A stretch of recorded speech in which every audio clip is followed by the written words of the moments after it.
Sent from Disneyland, history in our hand. So much to say about yesterday and the decades we have spanned.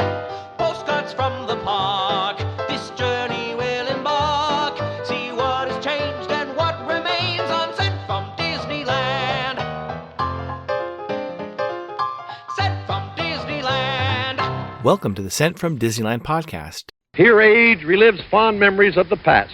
If it's your first time joining us, welcome. On this podcast, we'll take a journey into the past and explore Disneyland, Disneyland history, and more, with mementos, snapshots, souvenirs, and postcards sent from Disneyland, from 1955 to the present. Let's start by thanking my patrons from patreon.com. You can join in at any level to support the show and receive snail mail from my trips to Disneyland and from my desk, plus some sneak peeks and bonus content. Special thanks to Random Olive, the first patron to this podcast, and to the rest of the e-ticket patrons, Tania, Eric Daniels, Monica Seitz Vega, Bill Dreffel, Scott Cagle, Russ Romano, Michael and Christina Cross, Angela Reynolds, and Sheila Harry.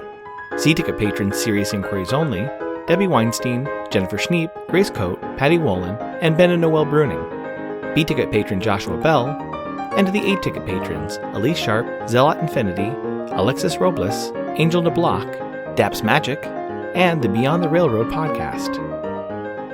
I am your host, your post-host Clocky, and today we have 2 postcards sent from Disneyland.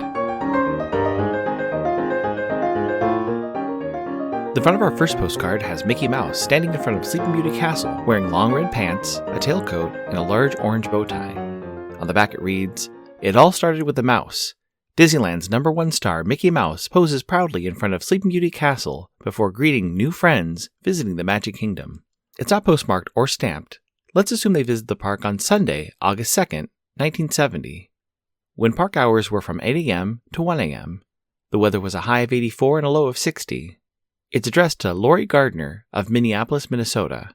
It reads, "Dear Lori, I thought you'd like to see the Mickey Mouse standing in front of the castle. Mommy and Daddy saw him today, and it was real nice. Love, Mom." I was recently given a pair of Mickey ears to add to my collection. Before I get into the history of this particular pair of ears, I thought it'd be fun to look at the history of the iconic Mickey Mouse ears hat.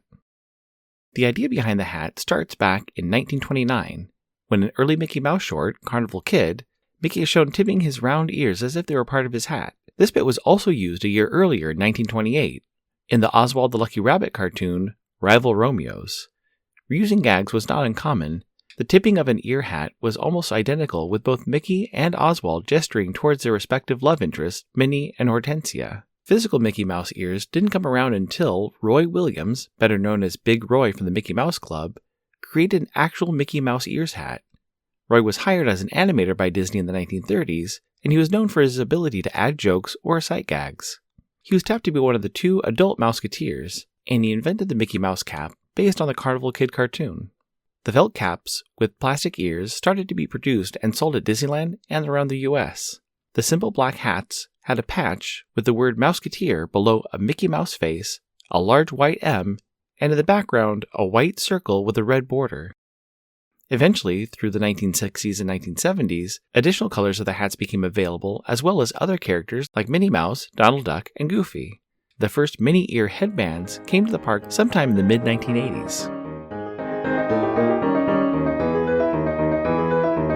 Add some flair to your mail by checking out stamps at Enfield Post. You can explore different stamp options on our Etsy site, grab some great deals by following the EP Sunday Sales on Instagram, or create something special and have her design a stamp array for your invitation or celebration. You can head over to enfieldpost.com and explore all the different vintage postage stamps you can use on your next card or letter.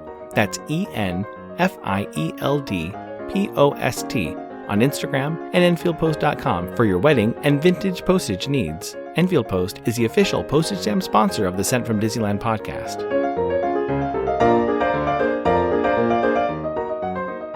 The front of our next postcard has Mickey Mouse standing in front of Sleeping Beauty Castle wearing long red pants, a tailcoat, and a large orange bow tie.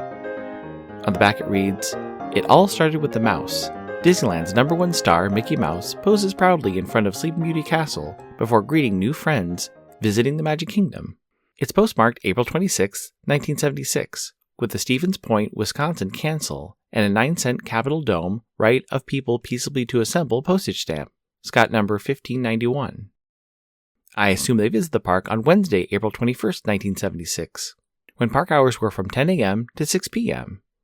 The weather was a high of 82 and a low of 52.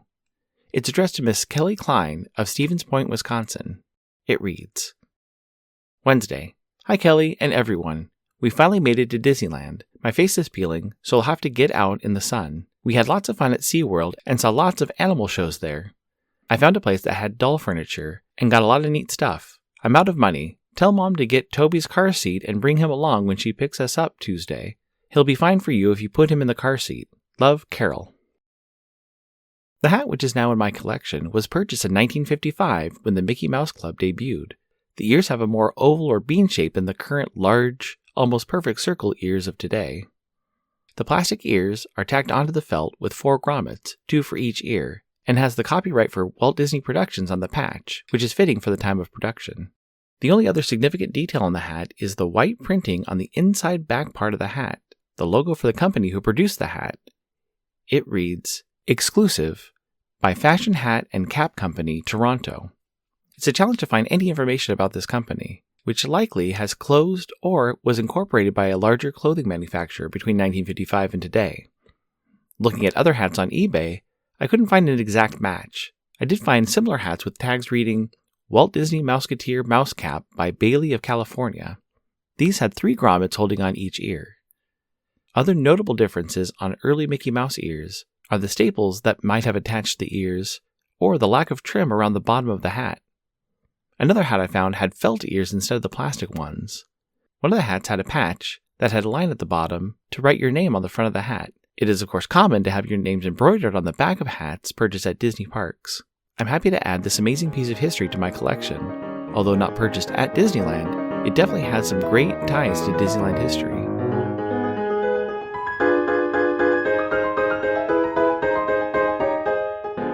My incoming postcard is sponsored by the Art Throwdown. Art Throwdown, or ATD, is a craft hour on Instagram, starting at 9 p.m. Eastern or 6 Pacific. Art Throwdown is a wonderful community of artists who love to share their craft, from creating sticker postcards and coloring techniques to intricate paper cutting and unique crafting. It's always a treat to watch a show and occasionally get some one-of-a-kind postcards from the group. Each host brings something a little different to each show. I'll list some of the regular hosts, or you can follow Russ Romano 2021 on Instagram. The front of my incoming postcard has Sleeping Beauty Castle. You can see guests walking over the drawbridge and a white swan swimming in the moat. On the back it reads, Sleeping Beauty Castle.